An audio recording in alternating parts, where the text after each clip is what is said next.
Dealing with issues affecting everyone on Long Island and the tri-state area. Now your host, Richard Rose. Hi, I'm Richard Rose, and welcome to Focus. Today we're going to talk about Nassau County's budget. What is the situation? And to help us with that, we have two Democratic legislators from the Nassau County Legislature joining us. Let's begin with Wayne Wink and Kevan Abrahams. They are both Democrats in the Nassau County Legislature. Wayne Wink representing Roslyn and Kevan Abrahams Hempstead. So I get that right? Yes. Okay, good. Welcome to the show. Thank you. And this past week we had the Nassau Interim Finance Authority take a look at what are the finances for Nassau County, and the big question, whether or not there needs to be a state takeover. Let's begin with you, Wayne. What is the situation with Nassau County's budget? Is it out of whack? By how much? And does the state need to take over the county's finances? Well, I attended the NIFA meeting yesterday, the public portion of the meeting, because obviously the executive session is behind closed doors. But in the public portion of the meeting, NIFA reiterated their concerns with the 2011 Nassau County budget. The level of risk, what we call risk in budget parlance, is that which may not occur for one reason or another. And you mean you'll never see the money? Meaning that we will never realize the revenues or we'll never realize the savings that are being proposed here in the budget. The level of risk in the 2011 budget is unprecedented. In its worst years, under the Suozzi administration, NIFA estimated as much as $81 million worth of potential risk within the budget. Now, that's in a $2.6 billion budget.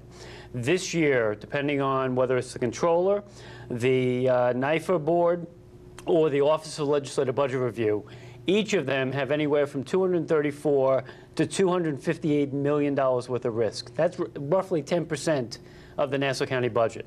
It's an unprecedented level of risk. So can we actually say what the amount of deficit is for Nassau County? Well, we have pretty good reason to suspect that $23 million worth of state initiatives are not going to come to pass. We have pretty good reason to believe that $61 million worth of unilateral labor concessions, in other words, forced labor concessions by the county executive and by the administration, won't come to pass.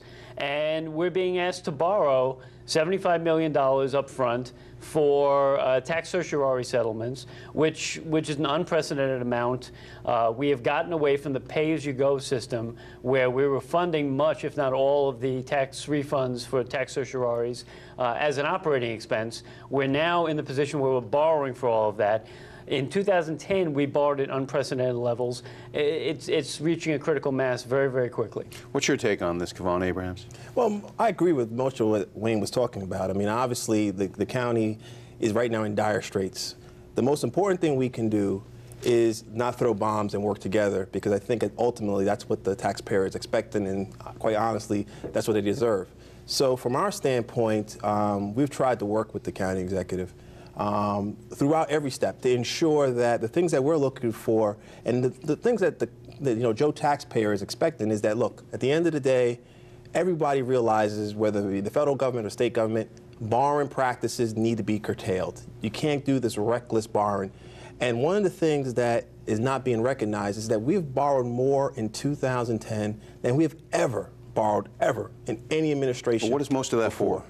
Well, I mean, it's a conjunction of multiple things. I mean, obviously, it's tied into our capital plan, which is those are the types of things you should be borrowing for. Things that have a life expectancy beyond 5 years, you should be borrowing for those types of things. Like things you're building or construction projects. Correct. Bridges, roads. The county executive also made the decision to borrow for an early retirement plan that he actually implemented.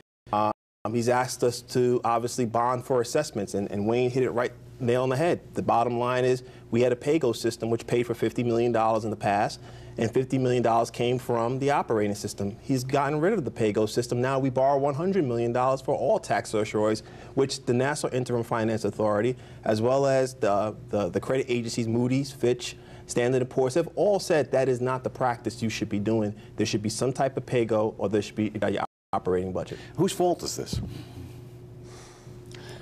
There's a lot of people to blame, I believe. I believe that over the years, we've had county executives who have become too reliant on borrowing, too reliant on one-shot revenues, And quite frankly, you know, much of this is as a result of years of putting off the inevitable need to address the issue.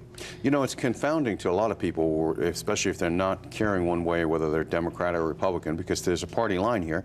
You guys are in the minority here. You were in control for quite a while when Tom Suozzi was county executive, and there were balanced budgets, and that's what Democrats point to. But then you hear Ed Mangano, the current county executive, say, well, this stuff is really stuff I inherited from Suozzi, who was kind of just somehow managing to roll it from one year to the next and was sort of hidden somehow. And then you'll get Republican voters say, well, we put Republicans in charge, and so the Democrats are just blaming it on Republicans. And then you'll have Democrats say, well, you know, you guys, you came in saying you were going to reform it. It's only gotten worse. So that the person who's not committed to the party politics here scratches their head and says, well, how did it get like this? Yeah. The reality also is to remember that, you know, Nassau County isn't doing this in a vacuum. Nassau County happens to be a focal point not only for us but for many people because it is the line of government that we all deal with.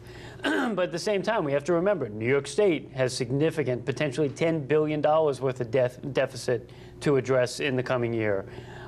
States throughout this country, cities throughout this country, all of them are finding it harder and harder to make ends meet. And that's something I think that's endemic in government in general in these economic times. So it's not just a matter of one county executive or one set of legislators. It really is a matter of the entire system has to be really, I think, reevaluated. You've been a constant critic, Legislator Abrahams. I've seen some of the council meetings that you've complained that you thought there was a lack of detail and a lack of full explanation of what some of these proposals were.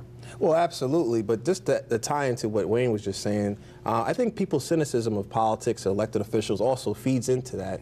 I think their frustration builds when, obviously, they're paying some of the highest taxes in the country.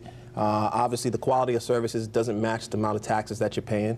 I mean, people can point to the fact that there are hundreds of thousands of taxing jurisdictions, from parking districts to lighting districts. I'm not even too sure what a lighting district does, but people are being taxed for it. Hopefully the lights are on. Hopefully. But these are the types of things that builds into the frustration. And then obviously people are not happy with Republicans or Democrats, independents or conservatives. They just want their government to operate and function. Well, it's got to be frustrating, too, even as a legislator, because, you know, you didn't get into this, I'm sure, to have log jams. No. No. Absolutely I mean, I would not. assume you didn't get into it for that. Right. No, absolutely. I mean, we got into this to try to provide, you know, the services that people have come to expect and deserve, quite frankly. Everything that's basic from parks and roads to social service agencies and the things that help those who need the most help. Yet, what I see, though, is that when it comes to items in Mineola, you know, the Republicans have the majority. And they pretty much can do, and Republicans were complaining when the Democrats had the majority, they pretty much did what they wanted. And so for year after year, going back to the years of Tom Suozzi, we see whoever's in control dictates the terms, and the minority just folds their arms and stands to the sidelines. I agree with that to an extent. And one of the things that we have that gives us a voice on a whole gamut of other issues, whether it be the budget or what NIFE is proposing or anything along those lines, is that we do have, there's 13 votes that's required for any type of bonding. And obviously the Republicans have 11 votes in the majority. We have 8 votes in the minority. We do try to push our voices on the budget, and obviously, as we said before, on the spending plans that the Mangano administration has proposed, that helps us give us some leverage when we're talking about other items. So that is a strong hammer, because obviously I would think, yes, the Mangano administration is depending on $100 million in borrowing to pay for tax certiorari refunds for 2011. Well, we got to talk about the specifics of this. The Republican County Executive Ed Mangano will be on this show in the future. We've invited him on for a number of weeks now, and he's agreed to a January 4th appearance. But the two Democrats here, Wayne Wink and Kevan Abrahams, have agreed to talk about this now. What's at stake for the county? What would happen if the state were to take over? We'll talk about that some more when we return right here on Focus.